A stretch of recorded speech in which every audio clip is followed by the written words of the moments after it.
State news 71 में आप सभी का स्वागत है। राजकीय वरिष्ठ माध्यमिक स्कूल कोटला में युवा ग्राम पंचायत प्रतियोगिता का आयोजन किया गया। खंड स्तरीय प्रतियोगिता में गांव कोटला के विद्यार्थी ग्राम सभा के सदस्य बने, पंच बने, सरपंच बने। तो इस प्रतियोगिता में बतौर निर्णायक श्रीचंद जी प्रिंसिपल काटगढ़ एवं साथ ही सुखबीर सिंह प्राध्यापक पॉलिटिकल साइंस, जिनका स्वागत स्कूल के प्रभारी रामकंठ दास द्वारा किया गया। ग्राम सभा के कार्यक्रम में आज के मुख्य अतिथि श्रीमान श्रीचंद जी, आप धनौरा स्कूल में प्रधानाचार्य के पद पर कार्यरत हैं। साथ में श्री सुखबीर जी, आप उसी विद्यालय में पीजीटी पोल साइंस हैं। आपकी जिम्मेदारी विभाग के द्वारा लगाई गई है कि आप अपने विद्यालय राजकीय विद्यालय कोटला में जाकर युवा ग्राम सभा का जो आयोजन किया जा रहा है उसमें बतौर मुख्य अतिथि पधारें। मैं आप दोनों का विद्यालय परिवार की ओर से अपने विद्यालय में पहुंचने पर आपका हार्दिक अभिनंदन करता हूं, स्वागत करता हूं और आशा करता हूं कि अपने जो विद्यालय के ग्रामीण पृष्ठभूमि के, आपका भी विद्यालय यही ऐसी पृष्ठभूमि से आता है, अपना भी विद्यालय ग्रामीण पृष्ठभूमि से आता है, जो सरकार के द्वारा एक कार्यक्रम का आयोजन करने के लिए पत्र जारी किया गया है। समय को देखते हुए आज जो कार्रवाई, जैसे पहले बताया गया, ग्राम सभा और उसके बाद कुछ थोड़ी सी कार्रवाई ग्राम पंचायत, ये दो हमारी सभा और एक बैठक यहाँ पर चलेगी, जिसमें ग्राम सभा में गांव के सभी नागरिक जो 18 या 18 वर्ष से ऊपर के हैं वो सभी उसके सम्मानित सदस्य होते हैं। सुनो सुनो सुनो, आप सभी ग्रामवासियों को सूचित किया जाता है कि 14 नवंबर 2024 दिन वीरवार को आपके गांव कोटला के पंचायत घर में ग्राम सभा बुलाई जा रही है। इस ग्राम सभा में गांव का सरपंच व सभी पंच, ग्राम सचिव, अधिकारी व अन्य लोग उपस्थित रहेंगे। इसलिए आप सभी ग्रामवासियों से निवेदन है कि 14 नवंबर सुबह 10 बजे कोटला के पंचायत घर में अवश्य पहुंचे।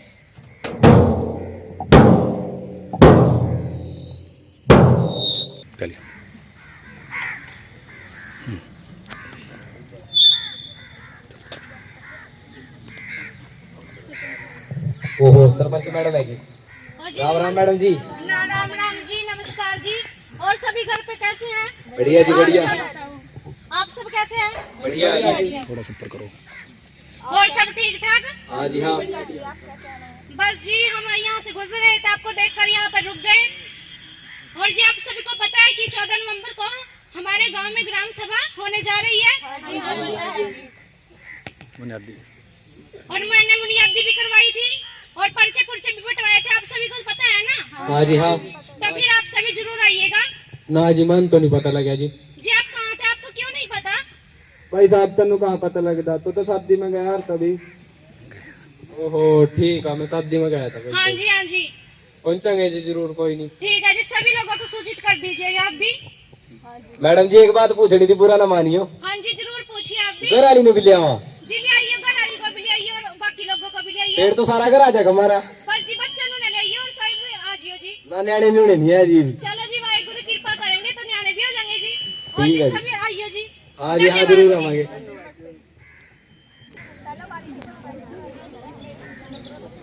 चलो अधिकारी, चल पंच साहब, चलो जी, चल भाई।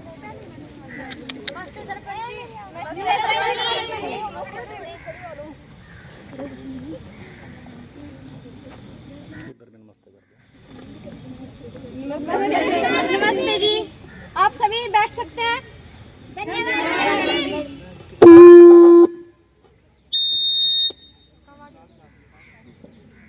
ये तो उधर उधर उधर देना था, ये दे दो उधर, ये दे तो आप उधर पकड़ो, ये पकड़ो बेटे एक तो। चलिए। व कर्मचारियों, मैं आज आप सभी का हार्दिक स्वागत करती हूँ तथा आप सभी का आभार व्यक्त करती हूँ कि आप सब अपना बहुमूल्य समय निकालकर ग्राम सभा में उपस्थित हुए।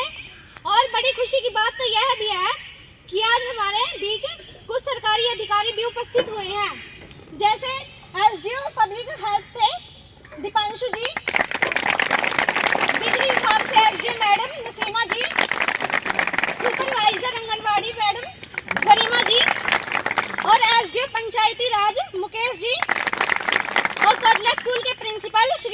रामकरण दास जी। और आज हमारे बीच सभी पंच भी आए हुए हैं। वार्ड नंबर के पंच मनिंदर सिंह जी, वार्ड नंबर 2 के पंच श्रीमती स्वाति जी, वार्ड नंबर के पंच श्रीमती रीनू जी, वार्ड नंबर 4 के पंच श्रीमान आशीष जी, वार्ड नंबर 5 की पंच श्रीमती माही जी, वार्ड नंबर 6 के पंच श्रीमती वंशिका जी, वार्ड नंबर 8 के पंच श्रीमती खुशी जी। उपस्थित जनों, मेरा यह भी कर्तव्य बनता है कि मैं आज आप सभी को अपने गांव कोटला के वरिष्ठ नागरिक श्रीमान मोहनलाल जी के निधन की सूचना दूं। वे हमारे गांव के बहुत ही अच्छे व्यक्ति थे। हमारे गांव के पहले 2 बार सरपंच भी रह चुके हैं। उनके कार्यकाल में हमारे गांव का बहुत विकास हुआ। वे हमारे गांव में सामाजिक कार्य भी करवाते थे और हर व्यक्ति के सुख दुख में साथ भी रहते थे। मगर एक लंबी बीमारी के कारण उनकी मृत्यु हो गई। क्या उनकी आत्मा की शांति के लिए कोई सदस्य श्रद्धांजलि देना चाहेगा? सरपंच मैडम जी, मैं श्रद्धांजलि देना चाहती हूँ। जी अवश्य। मोहनलाल जी बहुत अच्छे इंसान थे। उन्होंने लोगों का हमेशा सहयोग किया है। वे सदा मुस्कुराते रहते थे। उनके निधन से हमारे ग्राम को काफी कष्टी पहुंची है, जिसकी भरपाई होना शायद मुश्किल है। भगवान उनकी आत्मा को शांति दे। मैं उनकी आत्मा की शांति के लिए अपनी संवेदना प्रकट करती हूँ। मैं चाहती हूँ कि सभी सदस्य 2 मिनट खड़े होकर मौन धारण करें।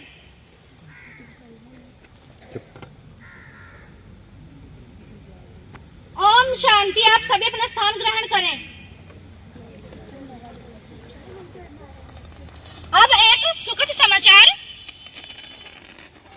मुझे आप सभी को यह बताते हुए बड़ी खुशी हो रही है कि आज हमारे गांव के 6 युवाओं को सरकारी नौकरी प्राप्त हुई है, जिनमें से 2 युवा हितेश कुमार और नरेश कुमार को प्रदेश सरकार में ही बिना पर्ची बिना खर्ची योजना में, हमारे गांव के 2 युवा मनीष कुमार और सतीश कुमार बिजली बोर्ड में भर्ती हुए हैं और 2 युवा लड़कियां रीनू और सीमा पुलिस विभाग में भर्ती हुई है और हमारे गांव के 2 और लड़के हितेश और नरेश ग्रुप सी जैसी भर्ती हुए हैं। तो मैं इन 6 युवाओं और इनके परिवार को बधाई देती हूं, साथ ही प्रदेश सरकार का भी धन्यवाद करती हूं।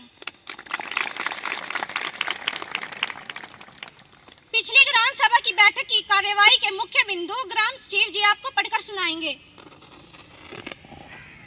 आदरणीय सरपंच जी और यहाँ उपस्थित विभिन्न भागों के अधिकारी, जैसा कि आप सभी जानते हैं कि पिछली ग्राम सभा की बैठक 15 अगस्त 2024 को हुई थी, जिसमें गांव के विभिन्न मुद्दों में से जिन मुद्दों पर सहमति मिली थे वे इस प्रकार से हैं। नंबर 1, गांव के शिव मंदिर के पास वाली गली को पक्का करवाना, गांव के जो मंदिर के पास वाला तालाब है उससे खुदाई करवाना और उसमें पानी भरना, गांव की प्रत्येक गली में स्ट्रीट लाइट्स लगवाना, गांव की प्रत्येक गली में डस्टबिन रखवाना ताकि उनमें कूड़ा डाला जा सके, गांव के मुख्य चौराहे पर कैमरे लगवाना, गांव का जो विद्यालय है उसमें विद्यार्थियों की स्थिति को बढ़ाना, गांव में एक पुस्तकालय का निर्माण करवाना, गांव के बस अड्डे पर सार्वजनिक शौचालय का निर्माण करवाना।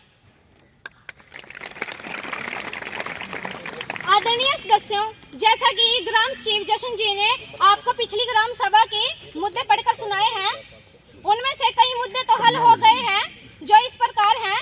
गांव में जो शिव मंदिर वाली गली है उस गली को पक्का करा दिया गया है और गांव के तालाब की खुदाई का कार्य भी शुरू करा दिया गया है। गांव की गलियों में स्ट्रीट लाइट के लिए हमने ऊपर अधिकारियों को लिखकर भेज दिया गया है। जैसे ही स्ट्रीट लाइट आएंगी उनको लगवा दिया जाएगा। गांव में एक सिलाई सेंटर भी खोल दिया गया है। जल्द ही कंप्यूटर सेंटर भी हम खोल देंगे और बस अड्डे पर सार्वजनिक शौचालयों का भी निर्माण हो चुका है। और जो बच्चे स्कूल से बार बार गैर हाजिर रहते हैं, हम उनके माता पिता से व्यक्तिगत रूप से मिल रहे हैं। अब जल्दी ही उनकी भी समस्या हल होगी तो वे भी स्कूल में गैर हाजिर नहीं रहेंगे। और हमने गांव की मुख्य गलियों पर डस्टबिन भी रखवा दिए गए हैं और हमने गांव के मुख्य चौराहे पर सीसीटीवी कैमरा भी लगवा दिया गया है। सरपंच मैडम, मैं बोलना चाहती हूँ। हाँ जी बोलिए। सरपंच मैडम, तालाब की खुदाई तो चल रही है मगर उसमें से जो मिट्टी निकाली जा रही है वो ठेकेदार द्वारा बेची जा रही है। अगर इस मिट्टी को गांव की फील्ड या सरकारी आवाज सुन लो, आवाज सुन लो। और गांव के सीनियर सरकारी स्कूल के मैदान की खर्च भी हो जाएगी। क्यों भाई और बहनों, ठीक है ना? हाँ, ठीक है। क्या सभी ग्रामवासी तालाब से निकाली जा रही मिट्टी को गांव की फिरनी और स्कूल के मैदान में डलवाने के लिए सहमत हैं? हाँ, तो फिर ठीक है, ऐसा ही होगा। सरपंच मैडम जी, मैं भी कुछ कहना चाहता हूँ। हाँ जी। मैडम जी, आपको पता ही है कि सालों से गांव के गलियों में अंधेरा जा जी, छोटे मोटे एक्सीडेंट भी होते रहे जी। पिछले प्लान पे करे जी आप स्ट्रीट लाइट लगवाएंगे, इगला लाइट में स्ट्रीट लाइट लगवाई है जी। जब कोई बड़ा एक्सीडेंट हो जाएगा जी, किसी की मृत्यु हो जाएगी, तभी स्ट्रीट लाइट लगवाएंगे क्या? जी आप चिंता मत कीजिए, मैं आज ही ऊपर अधिकारियों से बात करूंगी। जैसे ही स्ट्रीट लाइट आएंगी हम उनको जल्दी ही लगवा देंगे।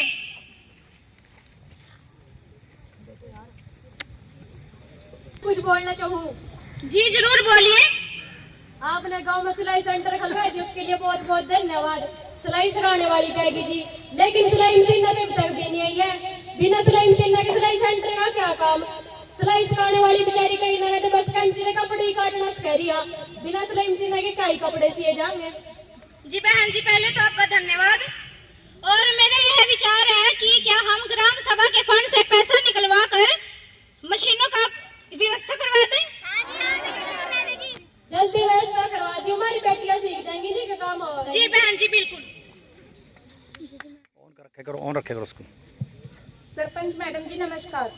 जी सरपंच नमस्कार। मैडम जी, मैं भी आपको कुछ बताना चाहती हूँ। आपने गांव में जगह जगह डस्टबिन रखवा दिए गए हैं, अच्छी बात है, लेकिन वह डस्टबिन गंदगी से भर जाते हैं, लेकिन वह सफाई कर्मचारी उसे साफ नहीं करते, जिसके कारण हवा चलने पर वह डस्टबिन से कूड़ा गलियों में चला जाता है, जिसके कारण गलियां गंदी हो जाती है। कृपया आप इस ओर भी ध्यान दें। हाँ जी बिल्कुल, इस ओर भी ध्यान दिया जाएगा।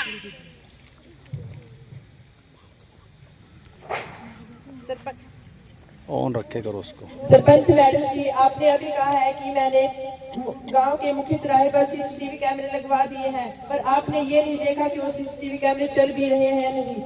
परसों घर में चोरी हुई, अगर वो सीसीटीवी कैमरे चालू होते तो चोर पकड़ में आ जाता। मैडम, सीसीटीवी कैमरे को ठीक कराओ। जी सीसीटीवी कैमरों के बारे में हमने पंच श्री मनिंदर सिंह को जिम्मेदारी दे रखी है, तो इसके बारे में वो आपको जानकारी देंगे। भाइयों, कांग्रेस ने ठीक कहा है कि कैमरे काम नहीं कर रहे, मगर मैं आपको बताना चाहता हूँ कि हमने कैमरे ठीक करवाए थे, मगर हमारे गांव के बच्चे आते जाते समय उन पर पत्थर मारते हैं। सभी गाँववासी अपने बच्चों को समझाए कि वे कैमरों में पत्थर न मारे। जी मैं सभी से प्रार्थना करना चाहती हूँ कि वे बताएं कि कैमरों को ना तोड़ें।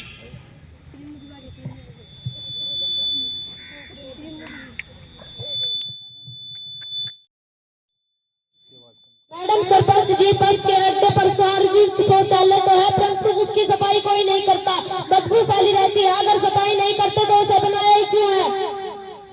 जी साफ सफाई की व्यवस्था की जिम्मेदारी पंच श्रीमती स्वाति जी को दे रखी है, तो इसके बारे में वो आपको जानकारी देंगी।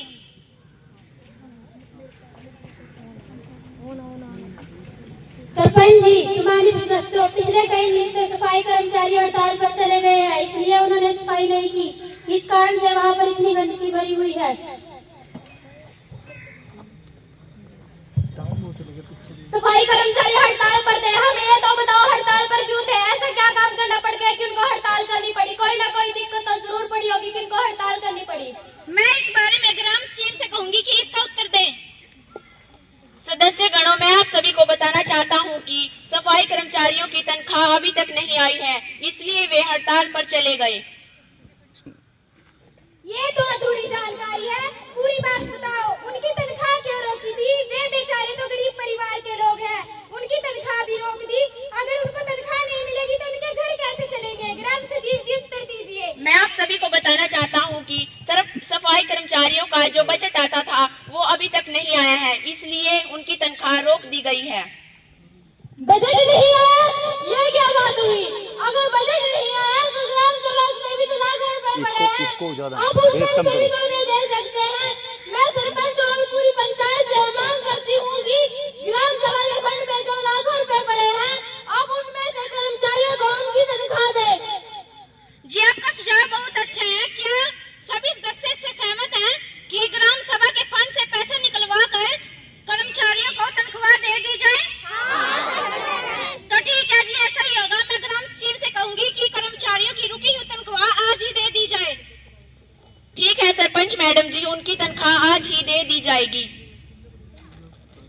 वासियों, पिछली बैठक के अधिकतर मुद्दे तो हल हो गए हैं और जो बाकी मुद्दे रह गए हैं उन्हें भी जल्द से जल्द हल करा दिया जाएगा। अब मैं ग्राम शिव महोदय से कहूंगी कि वे आए और व्यय का ब्यौरा दें। सम्मानित ग्राम वासियों, पिछले वर्ष हमें जिन साधनों से आय मिली उनका ब्यौरा इस प्रकार है। श्यामलाल जमीन के पट्टे पर देने में 1 लाख, दुकानों का किराया 60,000, शराब के ठेके से आए 27,000, श्यामलाल भूमि में लगे बाग के आम बेचने से 20,000, 50 रुपए, 500 रुपए, सरकारी ग्रांट 20 लाख, कूड़ा करकट बेचने से 10,000, वार्षिक मेले में लगी दुकानों की आमदनी 60,000, वार्षिक मेले में साइकिल कॉस्टेंट से आए पैसे 30,000, गांव की सड़क किनारे खड़े पेड़ बेचने से 1 लाख रुपए, तालाब की मिट्टी निकलवाने का खर्च 1 लाख, छोटे तालाब से पानी निकालने का खर्च 10,000, मंदिर वाली गली को पक्का कराने का खर्च 60,000 रुपए, सिलाई सेंटर का खर्च 20,000 रुपए, बस अड्डे पर सार्वजनिक शौचालय का निर्माण करवाने का खर्च 1,20,000 रुपए, पुस्तकालय के भवन का खर्च 1,60,000 रुपए, कुल 12,85,000। आदरणीय ग्राम वासियों, ग्राम शिव जी ने जो हिसाब किताब दिया है, क्या आप सभी उससे सहमत हैं? आज की बैठक की अगली कार्यवाही का अगला झंडा लेखा परीक्षण रिपोर्ट है। अब ग्राम शिव जी लेखा परीक्षण रिपोर्ट देंगे और ऑब्जेक्शन बाई जानकारी देंगे। ग्राम शिव जी बजट अनुमान वर्ष 2024-25 पर चर्चा करें। आदरणीय सरपंच साहिब व ग्राम वासियों, हमारे पंचायत के रिकॉर्ड का मार्च 2024 में ऑडिट हुआ था। हमारा सारा लेखा जोखा व लेन देन सही पाया गया। हमें इस बात की बहुत खुशी है।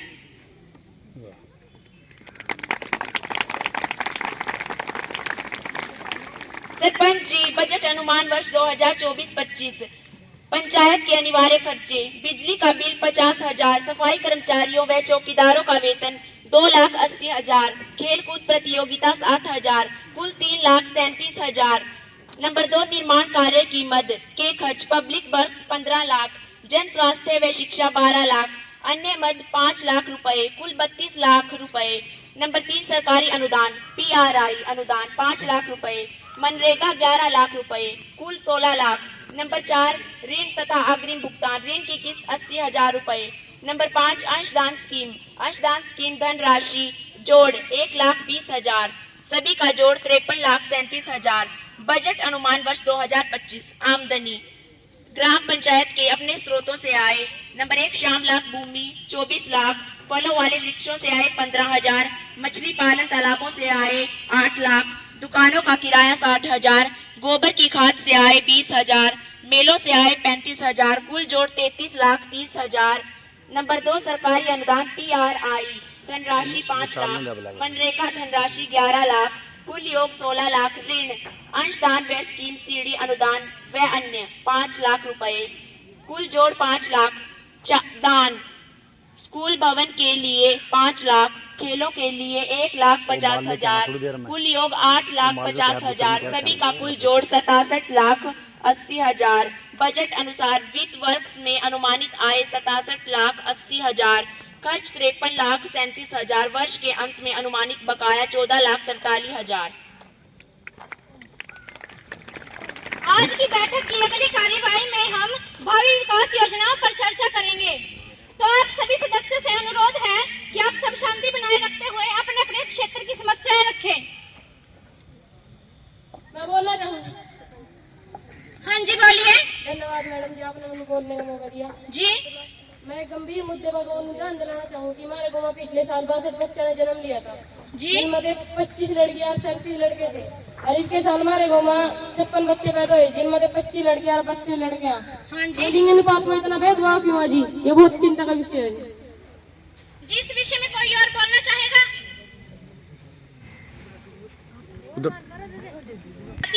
तो आप सभी लोग ध्यान से सुनिएगा।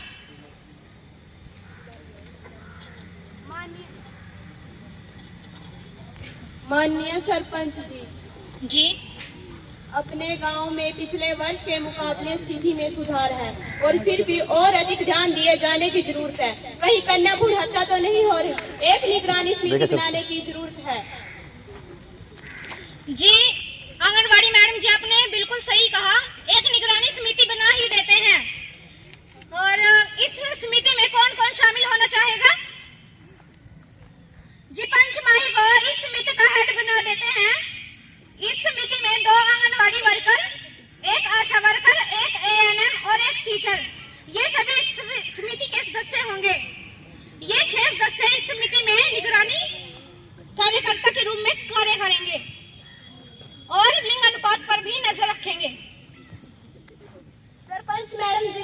कहना चाहती हूँ। हाँ जी बहन जी बोलिए। सरपंच मैडम जी, हमारे गांव के सरकारी स्कूल के सामने सरकार ने लाखों करोड़ों रुपए लगाकर एक जमीन खरीदी थी। उसके ऊपर उन्होंने व्यायामशाला बनवाई थी। व्यायामशाला पर सेट भी बनवाया था और कमरे भी बनवाए थे और पार्क आदि सब कुछ बनवाया था, लेकिन कभी भी उन्होंने उसकी ओर ध्यान नहीं दिया। क्या आप इसकी ओर ध्यान नहीं देंगे? जवाब दीजिए। जी हम इसकी ओर ध्यान बिल्कुल देंगे। हाँ हाँ सरपंच मैडम जी, साथियों ने एक बहुत बड़ा मुद्दा उठाया है। आपका और पूरी पंचायत का ये फर्ज बनता है कि आप उस व्यायामशाला को सही करवाएं। धन्यवाद। ठीक है जी, हम इस बारे में पंचायत की तरफ से जिला अधिकारी को लिखकर भेजेंगे ताकि इसको ठीक करवाने का बजट भी उपलब्ध हो। आप फिर बजट की बात कर रहे हैं? जब पंचायत फंड में लाखों रुपए पड़े हैं, उनमें से कुछ खर्च करवा दो ना। जी बहन जी, आपने बिल्कुल सही कहा। क्या हम पंचायत फंड से पैसा निकलवा कर व्यायामशाला बनवा दें? जी बिल्कुल ऐसा ही होगा। सरपंच जी, क्या मैं बोल सकती हूँ? हाँ जी बहन जी बोलिए। सरपंच मैडम, मैं धन्यवाद करती हूँ, आपने ग्राम सभा बुलाई। सरपंच मैडम, हमारे मोहल्ले की सड़क पर लोगों ने कुर्डियाँ डाल रखी है। बरसात में सड़क पर कीचड़ कीचड़ हो जाता है, जिससे आने जाने वालों को परेशानी होती है। हरियाणा पंचायती राज कानून की धारा 24 के तहत नोटिस करें और उन्हें उठवाएं या फिर उन्हें गोली लगवाकर भेज दें। सरपंच मैडम जी, मुझे भी अपनी बात रखनी है। हाँ जी जरूर बोलिए। जैसे कि आप जानते हैं कि आजकल खेलों में बहुत अच्छा स्कोप है, बच्चों का भविष्य करता है, बच्चे भी नशे से दूर रहते हैं। हमारे गांव में खेल स्टेडियम ही नहीं है, कृपया करके हमारे गांव में खेल स्टेडियम बनवा दें।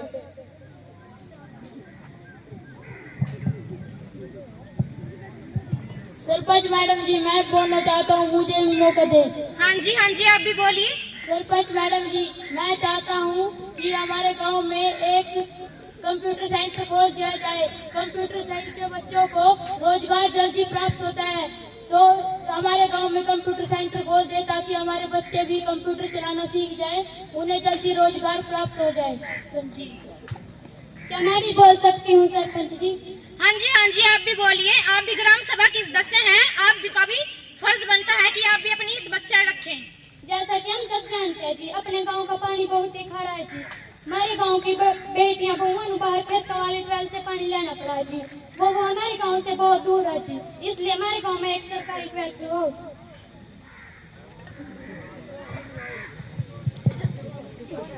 सरपंच जी, मैं भी अपनी बात रखना चाहती हूँ। जी हमारे गांव में गंदा पानी नाले से तालाब में जाता है, जिससे तालाब का पानी गंदा और खराब हो रहा है, पशु को पीने लायक नहीं बच रहा है। इसके लिए बीच बीच में जगह देखकर सोखते खड्डे बनाए जाए, जिससे गंदा पानी जमीन में चला जाए, और साथ ही तालाब के किनारे पेड़ भी लगाए जाए, जिससे हमारा गाँव भी हरा भरा हो जाए।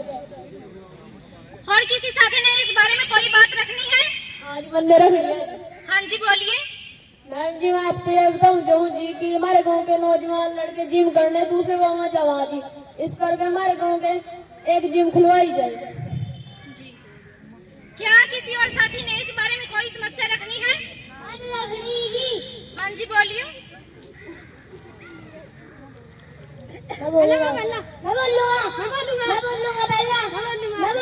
अरे आप लड़िए मत, एक एक करके बोलिए। हमारी समस्या है जी। हाँ जी। हमारे घर के दौर से दारू का ठेका बहुत दूर पड़ा है जी। हम पीण जाए जी तो सही सलामत बग जाए जी। और जिस टाइम पी का आना जी, उस टाइम हम कहीं नाले में पड़े जी, कहीं सड़कों पर पड़े जी, कुत्ते हमारे मुंह चाट रहे जी। आपकी मेहरबानी होगी जी, वो दारू का ठेका हमारे घर के दौरा खुलवा दो, कमरा में अपना जुआ कराया बिल लेने का। जी आप पी कर आए हो? ना जी, दत्तू का बियाह है। दत्तू का बियाह था जी, वहाँ से थोड़ी सी पी ली थी जी। जी आप सबको पता है ना कि ग्राम सभा में पीकर आना अलाउड नहीं है, तो कृपया इन सबको बाहर निकालिए, इन दोनों को। जी मैं आप सभी से अनुरोध करती हूँ कि कोई भी ग्राम सभा में शराब पीकर ना आए। देखिए क्या हाल हो रहा है इनका। वैसे शराब पीना सेहत के लिए बहुत हानिकारक है, तो आगे से कोई भी सदस्य ग्राम सभा में पीकर ना आएगा। ग्राम सचिव जी आज की बैठक में जो मुख्य योजनाएं ग्राम वासियों ने सुनाई हैं, उनको पढ़कर सुनाइए। जी सरपंच जी, आज की बैठक में निम्न योजनाएं रखी गई हैं। गांव में एक खेल स्टेडियम का निर्माण करवाना, गांव में कंप्यूटर सेंटर का निर्माण करवाना, गांव में पीने के पानी की व्यवस्था करना, गांव में सोखते खड्डे बनाना, गांव में व्यायामशाला को ठीक करवाना, गांव की जो मुख्य सड़क है उसपे से कूड़ियों को हटाना। जी, आज के मुद्दों में से जो सबसे ज्यादा जरूरी लग रहा है, मेरे ख्याल से सबसे पहले उसे किया जाना चाहिए। तो साथियों, जी, साफ सफाई वालों की संख्या ज्यादा लग रही है, तो क्या आप सभी सहमत है कि पहले साफ सफाई करवाई जानी चाहिए? तो ठीक है जी। और दूसरे नंबर पर क्या किया जाना चाहिए? जी, पानी की समस्या के लिए जन स्वास्थ्य विभाग से मंजूरी मिल चुकी है, इसका समाधान जल्दी ही हो जाएगा और सोखते खड्डे भी बनवाए जाएंगे और साफ सफाई भी करवाई जाएगी। अब तीसरे नंबर पर क्या किया जाए? ठीक है जी, कंप्यूटर सेंटर भी खुलवा दिया जाएगा। अब यह मत यहीं पर समाप्त होता है। अगले मत में हम गांव के सामाजिक मुद्दों पर बात करेंगे। ग्राम शिव जशन जी। सभी सम्मानित ग्राम सभा के सदस्यों, आमतौर पर ग्राम विकास का मतलब गली, नाली, तालाब आदि के निर्माण से लिया जाता है, परंतु सही मायने में यह ग्राम विकास नहीं है। गांव के बच्चे कुपोषित रहे, महिलाएं, कमजोर व्यक्ति आदि बीमार रहे, यह तो सही मायने में ग्राम का विकास नहीं माना जाएगा। इसलिए सभी बच्चों को अच्छी शिक्षा प्राप्त हो, सभी लोगों का स्वास्थ्य ठीक रहे, इसे ही हम सही मायने में ग्राम विकास मानेंगे।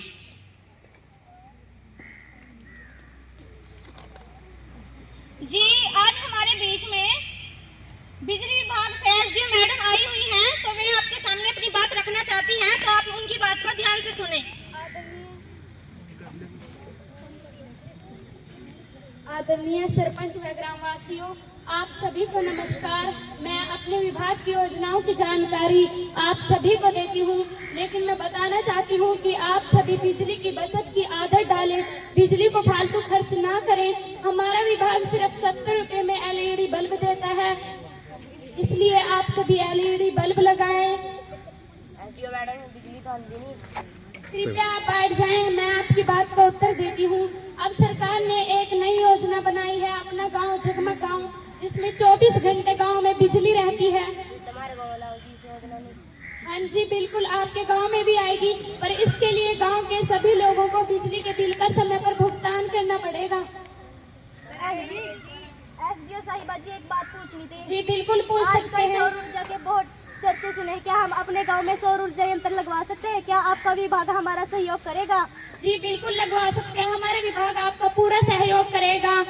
यदि गांव में सौर ऊर्जा यंत्र लगवाते हैं तो उसका 25% तो सरकार सब्सिडी खर्च कर देती है और बिजली के बिल भी कमाते हैं।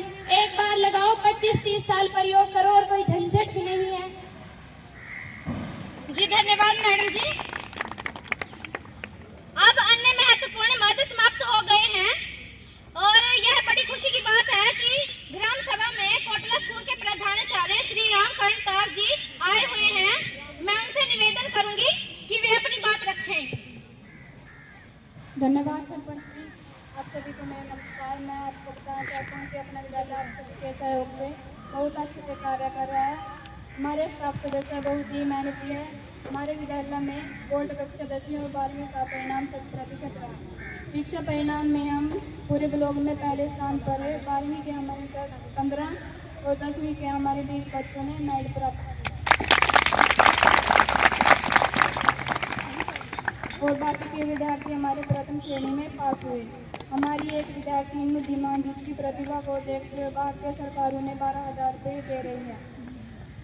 हमारे विद्यार्थी खेलकूद में भी जिला व राज्य स्तर पर नाम कमा रहे हैं। हमारे विद्यार्थी विभिन्न संस्कृतियों में भी आगे रहते हैं। हमारे विद्यालय में बच्चों के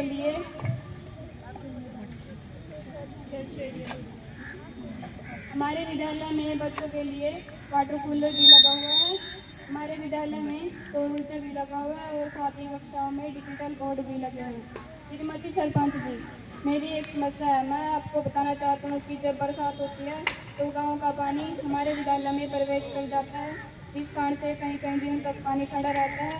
तो मेरी आपसे एक प्रार्थना है कि स्कूल की चारदीवारी के साथ ही नाला खुदवाया जाए ताकि स्कूल से पानी की निकासी हो सके। धन्यवाद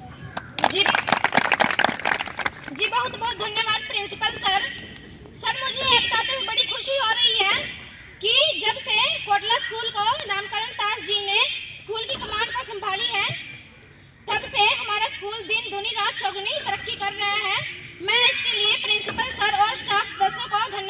चाहती हूँ। और रही बात आपकी समस्या की, तो उसको भी जल्द से जल्द पूरा करवाया जाएगा। सरपंच जी, क्या मैं बोल सकती हूँ? हाँ जी, बोलिए। धन्यवाद सरपंच जी, आपने मुझे बोलने की आज्ञा दी। हमारा गांव स्वच्छ गांव है, निर्मल गांव है। सरकार की तरफ से इनाम भी मिल चुका है। हमारे गांव के सभी घरों में शौचालय बने हुए हैं। गांव के दोनों तरफ सार्वजनिक शौचालय भी बने हुए हैं। ये हमारे गांव के लिए गर्व की बात है। दुख की बात ये है कि ये सब होते हुए अभी भी कुछ लोग, खासकर मर्द, सोच के लिए सुबह सवेरे खेतों में निकल जाते हैं। हंसने की बात नहीं है, अरमान जी बिल्कुल ठीक बोल रहे हैं। ये बात हमारे गांव के लिए बड़ी शर्म की बात है। वाकई ये शर्म की बात तो है। हाँ, तो साथियों क्या किया जाए? मैडम जी, इस मुद्दे पर मैं भी बोलना चाहता हूँ। जी बोलिए। मैडम जी, हमारे स्कूल के बच्चों की ना एक टीम बनी हुई है, जिसमें वह यह ध्यान रखते हैं कि कोई भी व्यक्ति बाहर जाने वाला किस समय गया, किस जगह गया, ये सब नाम लिखकर दे देंगे। हाँ जी, आपका बहुत बहुत धन्यवाद। देखिए साथियों, आज से ऐसा कोई नहीं करेगा, ये उम्मीद करें। हाँ जी, हाँ। और अगर फिर भी कोई निकला तो उसके ऊपर जुर्माना लगेगा, ठीक है ना? तो साथियों, कल सुबह अगर कोई बाहर पकड़ा गया ना, उसको पहली बार में ही 100 रुपए का जुर्माना लगेगा, और कोई दूसरी बार पकड़ा गया तो 500 रुपए का जुर्माना लगेगा। अगर फिर भी पकड़ा गया, फिर 1000 तक का जुर्माना लगेगा। अगर फेर भी गए तो फिर उनको दंड दिया जाएगा या फिर पुलिस को सौंप दिया जाएगा। जाओ जिनको अगर नहीं आपका बजट मान लो जाओ। ना जी, बस जी, इसकी नौबत नहीं आएगी। मेरे गांव के लोग समझदार हैं। सरपंच मैडम, मैं भी एक बात बोलना चाहती हूँ। हाँ जी, बोलिए। जैसे कि हम सब जानते हैं, आज पर्यावरण बदल चुका है और मौसम में बदलाव आ गया है। आज 14 नवंबर हो गई है, परंतु अभी भी गर्मी है। ध्वनि प्रदूषण, वायु प्रदूषण, जल प्रदूषण बढ़ता जा रहा है। पर्यावरण को बचाने के लिए हम सबको आगे आना पड़ेगा और पेड़ पौधे लगाने पड़ेंगे। हमारे गांव में पंचायत के पास काफी जमीन है, हमें उस पर फलदार फूलदार पेड़ पौधे लगाने चाहिए, तभी हमारे पर्यावरण में सुधार आएगा। जिसके बारे में भी सोचेंगे। सरपंच मैडम, मैं भी कुछ बोलना चाहती हूँ। अब मैं सभी का ध्यान एक ऐसी गंभीर समस्या पर ले जाना चाहती हूँ जिसे हम सभी जन्म दे रहे हैं। वह गंभीर समस्या है पानी की बर्बादी। हम सब जाने अनजाने में पानी को व्यर्थ गवाते जा रहे हैं। कई भाई लोग तो पीने के पानी से पशुओं को नहलाते हैं और कई भाई लोग तो कारों को भी धोते हैं। अगर आप इस पर हमें संकल्प दिलाएं कि हम पानी को व्यर्थ नहीं गवाएंगे तो आपका बहुत बहुत धन्यवाद होगा। जल है तो कल है। जी बिल्कुल। क्या आप सभी अब से जल को व्यर्थ नहीं गवाएंगे? आप अब यह संकल्प लें कि हम आज से जल को नहीं गवाएंगे। प्लीज आप लोग खड़े हो जाइए। तो आप मेरे पीछे पीछे बोलिएगा कि आज से हम यह संकल्प लेते हैं कि हम पानी को व्यर्थ नहीं गवाएंगे। हम सबकी यह जिम्मेदारी बनती है कि पानी को हम स्वच्छ और तरीके से संभाल कर रखेंगे। जी धन्यवाद। बैठ सकते हैं जी। अब कार्यवाही का अगला मद पंचायत में दस्तावेजों की जांच है। हमारे पास 15 दिन पहले 3 नोटिस आए थे। तो अरमान, यूनिस और मनदीप जी, आप तीनों सामने वाले कमरे में रखे दस्तावेजों में से जो नोटिस सबसे पहले आया था उसको पढ़ ले। चलो ऐसे घूम के। ठीक है जी, बिल्कुल, आप बैठ सकते हैं। सरपंच साहिबा, मैं भी कुछ कहना चाहती हूँ। हाँ जी बिल्कुल। सरपंच साहिबा जी, अभी ग्राम सभा में एक बात आई कि हमारे गांव के कुछ नौजवान बच्चे नशे की चपेट में आ गए हैं। उन्होंने नशे के कारण सीसीटीवी कैमरा तोड़े हैं और उन्होंने एक बार नहीं कई बार तोड़े हैं। इसे रोकने के लिए हमें उन पर वार्षिक जुर्माना लगा देना चाहिए। जी बिल्कुल, आपने सही कहा, उनके ऊपर कोई कार्रवाई तो होगी ही। सरपंच जी, मैं भी कुछ बोलना चाहती हूँ। हाँ जी बोलिए। सरपंच जी, हमारे गांव में सरकार द्वारा स्वास्थ्य केंद्र तो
सूचना नहीं दी तो क्या किया जाए साथियों?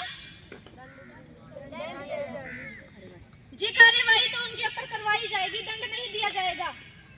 हाँ हाँ बिल्कुल कार्रवाई होनी चाहिए। न तो अपने घर की ठहरी समझ रखा जज जी करे ना पिछली 2 पंचायत हम अभी न्याय करे यदि था पंच बने थे क्यों? जी ठीक है बहन जी, आप बैठ जाइए। इनके खिलाफ कार्यवाही तो होगी। इसकी रिपोर्ट डीसी साहब और डायरेक्टर जैसी पंचायत राज को आगामी कार्यवाही के लिए भेज दी जाएगी। जी धन्यवाद आप सभी का। आप सब ग्राम सभा में उपस्थित हुए, आप सबका सहयोग रहा, आप सबने शांति बनाए रखी। तो मैं आपसे अनुरोध करती हूँ कि आप अगली पंचायत में भी जरूर आइएगा। तो धन्यवाद आप सभी का। आइए कि सुबह 11 बजे परसों ग्राम सभा की जो पंचायत होगी उसमें जरूर आना है।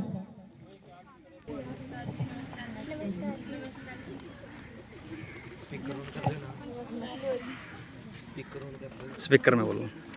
आप सभी इस पर अपनी हाजिरी लगा दीजिए। चलिए अब कार्यवाही शुरू करते हैं। रुकिए अभी कुछ पंच आने बाकी है, वह रास्ते में है, फिर हम कार्रवाई शुरू करते हैं।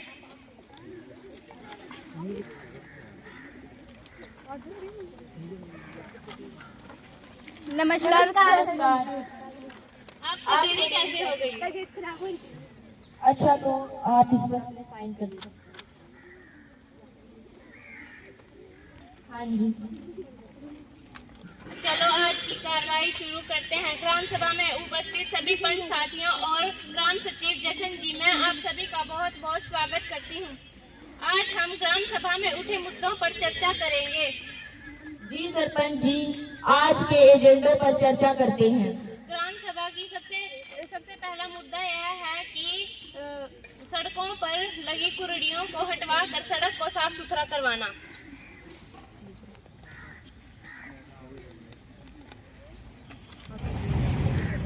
एक तो उनके पास सरपंच साहब, हमारे गांव की सड़कों पड़ा है गोबर और बड़ी बड़ी कुर्डिया। हमारे गांव की सुंदरता में बहुत बड़ा धब्बा। इनका बोर्ड लग रहा है कि ग्राम पंचायत कोटला में आपका स्वागत है, और इनका गोबर के ढेर लग रहे। या तो इन्हें नोटिस देगा उठवा दो, इन्हें बोली देगा बेच दो। सरपंच साहब, आपने सड़क की सफाई कराई, अच्छी बात है, परंतु हमारे वार्ड की तरफ बहुत गंदगी पड़ी है और फिरनी पर भी उसकी भी सफाई कराए। सरपंच साहब पूरे गांव की सफाई कराए। जी बिल्कुल, इस विषय पर चर्चा होनी चाहिए।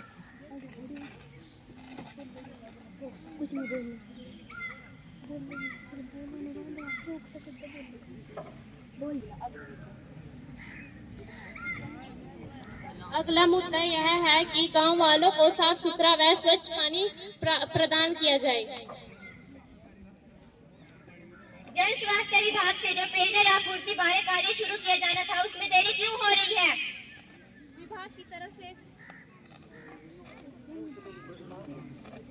विभाग की तरफ से टेंडर जारी कर दिया गया है, इस पर जल्द ही काम शुरू करवा दिया जाएगा। क्या आप में से इस मुद्दे पर कोई कुछ कहना चाहता है? एजेंडे का अगला मुद्दा है कि मध्य में गांव को सूखा गड्ढा बनवाना और 5 पाउंड सिस्टम और पेड़ पौधे लगवाना। सरपंच मैडम, सोख्ता गड्ढा बनवाने के लिए DRDA की योजना है, हम उनको प्रस्ताव भेजकर उनसे मदद ली जा सकती है। 5 पाउंड सिस्टम के लिए मनरेगा योजना में काम करवाया जाए। इससे ग्राम के लोगों को रोजगार भी मिलेगा और ग्रांट भी मिल जाएगी। हाँ जी, हम 5 पाउंड सिस्टम के लिए DRD और मनरेगा योजना के तहत काम करवाया जाए। इससे पंचायत फंड का पैसा भी बचेगा, इससे मजदूरों को मदद भी मिलेगी। ठीक है साथियों, प्रस्ताव पास करके DRDA में भी भेज दिया जाएगा और मनरेगा योजना के तहत अनुमान भी बनवा कर भेज दिया जाएगा। मैं इस बैठक में एक महत्वपूर्ण विषय पर चर्चा करना चाहती हूँ। वो विषय है गांव में लोगों द्वारा दहेज का लेन देन। मैं चाहती हूँ हमारा गांव एक ऐसा गांव बने जहाँ ना तो कोई दहेज ले और ना ही दे। हाँ, इस विषय पर चर्चा होनी चाहिए। सरपंच मैडम, आप हमें सब दिलाइए कि इस गांव में ना तो कोई दहेज लेगा और ना ही कोई देगा। हाँ, हमें संकल्प लेना चाहिए कि आज सरपंच और सभी पंच ना दहेज लेंगे और ना ही दहेज देंगे। बिल्कुल ठीक बात सरपंच साहब, हमें शपथ दिलाई कि ना तो हम दहेज लेंगे और ना ही दहेज देंगे। इस दहेज प्रथा के कारण हमारी कई बेटियां जिंदा जला दी गई हैं। तो सरपंच मैडम आप हमें शपथ दिलाइए। तो ठीक है, आ जाओ, आओ आज हम शपथ लेते हैं। आज से हम शपथ लेते हैं। आज से हम शपथ लेते हैं। ना तो आज के बाद हम दहेज देंगे और ना ही दहेज लेंगे और सदा इसके विरोध में रहेंगे। आदरणीय सरपंच साहब और पंचों, आज की बैठक में जिन जिन मुद्दों पर चर्चा की गई वे प्रस्ताव में लिख दिए गए हैं। जो पंच प्रस्ताव के समर्थन में हैं, वे समर्थन वाले कॉलम पर हस्ताक्षर करेंगे। वे जो पंच इनके विरोध में हैं, वे विरोध वाले कॉलम पर हस्ताक्षर करेंगे। तो अब मैं आप सभी से पूछना चाहता हूँ कि क्या कोई पंच इनके विरोध में है? तो आज का यह प्रस्ताव सर्वसम्मति से पास कर दिया जाता है। आज की पंचायत में आए सभी पंच साथियों और ग्राम सचिव जशन जी, आपका बैठक में आने के लिए बहुत बहुत धन्यवाद। आपको पता है भाई, आपके ब्लॉक में से 4 स्कूल जो हैं आपके इस कंपटीशन में भाग ले रहे हैं। और ये मैटर नहीं करता कि आप कौन सी पोजीशन में आते हैं, फर्स्ट आते हैं, सेकंड आते हैं, ये मैटर नहीं करता। क्योंकि जब हम लड़ाई लड़ने का फैसला कर लेते हैं तो 50% तो लड़ाई उसी समय जीत जाते हैं। जिन बच्चों ने इसमें पार्टिसिपेट किया है और जिन्होंने देखा है बच्चों ने, अगर वो इसको याद रखेंगे अपनी लाइफ में तभी इसका फायदा है। सरकार ने जो ये कार्यक्रम चलाया तभी उसका फायदा होने वाला है। क्योंकि आप लोगों में से ही कल को सरपंच बनने हैं, पंच बनने हैं, स्कूल के प्रिंसिपल, टीचर और अधिकारी आप लोगों में से ही बढ़ेगा। अब अगर ऐसे कार्रवाई हर गांव में चलेगी या चले तो फिर सरकार के लिए कोई समस्या पैदा ही नहीं होगी। और बच्चों, ये जो समस्याएं आपने यहाँ पे डिस्कस की हैं, उन सब में हम जी रहे हैं, गांव में रहते हैं, हमें कहीं से पढ़ने की जरूरत नहीं है, वो सीखने की जरूरत नहीं। आप हमें सब डेली फेस कर रहे हैं समस्याओं को। थोड़ा सा ये कहूंगा आप लोगों को, जब आप अपनी समस्या किसी को बताते हैं ना, जैसे डिस्कस आपने पूछ रहे थे प्रश्न सरपंच साहब से, तो हम अपनी समस्या ना हम पढ़ के नहीं आते कहीं से। हम जब किसी को अपनी समस्या सामने रखते हैं या सुझाव रखते हैं तो वो हमने कहीं पढ़ा नहीं होता, वो हम देख के उसको जज करके अपनी समस्या रखते हैं। तो जब आप अपनी समस्या बताते हो ना किसी को, तो ये नहीं लगना चाहिए कि वो आप उसको पढ़ के बोल रहे। बहुत अच्छा, और आपके अध्यापक की मेहनत और आप सबकी मेहनत हम सबने देख ली है, छिपी नहीं रही है। बहुत अच्छा प्रदर्शन है आपका, वेरी गुड। और हम तो रिपोर्ट बना के हेड ऑफिस में भेजेंगे और हमारी कोशिश रहेगी कि जो भी जिस स्कूल को ये पोजीशन मिलनी चाहिए उसको मिले। अगर आप कल को डिस्ट्रिक्ट लेवल पे जाते हैं या स्टेट लेवल पे जाते हैं तो आप पूरे ब्लॉक का, और अगर स्टेट लेवल पे जाते हैं तो पूरे डिस्ट्रिक्ट का आप मान सम्मान करोगे। आप सभी का बहुत बहुत धन्यवाद। जय हिंद। वरिष्ठ माध्यमिक विद्यालय कोटला के वीडियो साहब श्री रामकर्ण जी, मेरे साथी सतपाल शर्मा जी, जिन्होंने आज इस युवा ग्राम पंचायत का आयोजन किया, बहुत अच्छा लगा। हमने 4 जो है वो युवा ग्राम पंचायत अब तक देखी हैं और इनमें जो बच्चों का जज्बा था, जितनी तैयारी शर्मा जी ने करवाई है, उसके लिए शर्मा जी बधाई के पात्र हैं। एक बार जोरदार ताली शर्मा जी के लिए। स्कूल स्टाफ के सभी अध्यापकों के द्वारा पूर्ण सहयोग किया गया, बड़ा अच्छा लगा। वरना क्या होता है कि एक टीचर लग रहा है, बाकी टीचर अपने स्टाफ में बैठे हैं, लेकिन इस स्कूल में जो अनुशासन बच्चों के देखने को मिला, अध्यापकों का सहयोग मिला, वो वाकई ही सभी स्टाफ सदस्य और बच्चे बधाई के पात्र हैं। जिन बच्चों ने इसमें भाग लिया वो बड़ी अच्छी तैयारी करके आ रहे थे। एक थोड़ी सी बात जो सुखवीर जी ने भी बताई कि जो समस्याएं हैं, आपने अपनी समस्या जो है वो बिल्कुल फॉर्मल तरीके से नहीं बतानी। आप तो औपचारिक रूप से जा रहे हैं कि जैसे आपने पढ़ के आए हैं, समस्या जो है वो आपने अपनी साधारण भाषा में, और आपका जो गांव का माहौल है, आपके गांव के माहौल में जो आपने समस्या जज की। मान ली मेरे घर के सामने आके पानी खड़ा है तो मैं पानी के बारे में बोल लूँगा, मेरे पड़ोसी कोई शराबी है तो मैं शराब के बारे में बोल लूँगा। तो बड़ा अच्छा लगा, सभी बच्चे बधाई के पात्र हैं। आपने मुझे सुना, इसके लिए बहुत बहुत धन्यवाद। शर्मा जी का दोबारा से पूर्ण करना। धन्यवाद जी। जैसा कि विद्यालय में हम आपको बताते रहते हैं ना, प्रार्थना स्थल पे, कि जो भी कार्यक्रम का आयोजन करता होता है, पार्टिसिपेटर होते हैं, उनकी भूमिका तो अहम रहती है, लेकिन जो दर्शक होते हैं ना, जो श्रोता होते हैं, उनकी भी भूमिका उनसे भी अहम रहती है, और वो भूमिका आपने अच्छी निभाई। इसलिए मैं आप सभी का, सभी बच्चों का धन्यवाद करना चाहूंगा। आपने बड़े अच्छे डिसिप्लिन से पूरे कार्यक्रम का आनंद लिया। मैं बताना चाहूंगा कि आज के जो मुख्य अतिथि हैं, एग्जामिनर हैं हम आज के कार्यक्रम के, श्रीमान श्रीचंद जी, वो आते ही कह रहे थे कि मैं सुखबीर जी को बिठा के और अन्य अपने विद्यालय में कार्य था उसके लिए निकलना था उन्होंने तुरंत। लेकिन मेरे को लगता है कि जैसे यहाँ बैठे और आपने कार्यक्रम शुरू किया, वो इस बात को भूल ही गए। आपके कार्यक्रम में इतने मगन, इतने लीन हो गए थे आपके प्रदर्शन में कि वो उन्होंने बोला ही नहीं कि मैं जा रहा हूँ। तो मैं श्रीचंद जी का, श्री सुखबीर जी का एक बार फिर विद्यालय प्रांगण में पहुंचने पर धन्यवाद करता हूँ, और उम्मीद करता हूँ इस ग्रामीण परिवेश के बच्चों का जो प्रदर्शन था वो आपको बेहतर लगा होगा। अब मैं थोड़ा सा आपको बताना चाहूंगा, आपको याद दिलाना चाहूंगा कि आप में से ऐसा कोई विद्यार्थी है, ऐसा कोई बच्चा है जिसने रियल में आपके गांव में ग्राम सभा हुई हो और आप वहां देखने के लिए गए हो? ऐसा कोई बच्चा है जिसने वास्तविक रूप से अपने ग्राम की ग्राम सभा में भाग लिया हो बतौर दर्शक? शायद नहीं। तो आज का जो कार्यक्रम था वो इसीलिए था बेटा कि जो ग्राम सभा होती है ना, ग्राम सभा और ग्राम पंचायत दोनों अलग अलग हैं।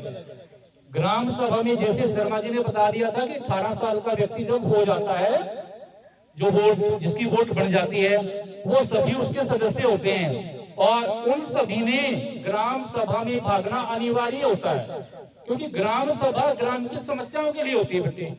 ग्राम में जो जो समस्याएं हैं या जो सुधार के कार्य हमने करने हैं उनके लिए होती है, और वो सुझाव हम लोग को देंगे, ग्राम सभा में बैठेंगे। जब हम ग्राम सभा में नहीं जाएंगे तो हम अपने आसपास की, अपने परिवार के, अपने पड़ोस की समस्याओं को बता नहीं पाएंगे। तो आपने पूरा दृश्य देखा है आज कि हमने कैसे अपनी समस्या को ग्राम सभा की बैठक में जाकर उनको उठाना है, उनको सरपंच साहब के पास, उनके साथ जो सेक्रेटरी होते, सचिव होते, उनके पास नोट कराना है। जब आप अपनी समस्या को नोट कराएंगे, उसके पश्चात ग्राम पंचायत की बैठक होगी, और उसमें उन जो आपकी समस्याएं होती हैं, आपकी मुख्य मुख्य बातें होती हैं, उन पर विचार करके निर्णय लिया जाता है, और सरकार से उनके फंड के लिए भी लिखा जाता है। तब जाके वो आपके गांव में सुधार के कार्य ऐसे चलते हैं। तो आज से हम सभी निर्णय लेंगे कि ग्राम की सभा का ध्यान रखेंगे अपने गांव में। जब भी ग्राम सभा होगी तो कम से कम हम अपने दर्शकों में हम भी जा सकते हैं, जो 11वीं 12वीं का बच्चा वो जा सकता है, क्योंकि वो 1 या 2 साल के बाद उसका मेंबर बनने वाला है। और अपने माता पिता से आग्रह करेंगे कि ग्राम सभा की जब भी बैठक होगी आपने जरूर जाना है। ग्राम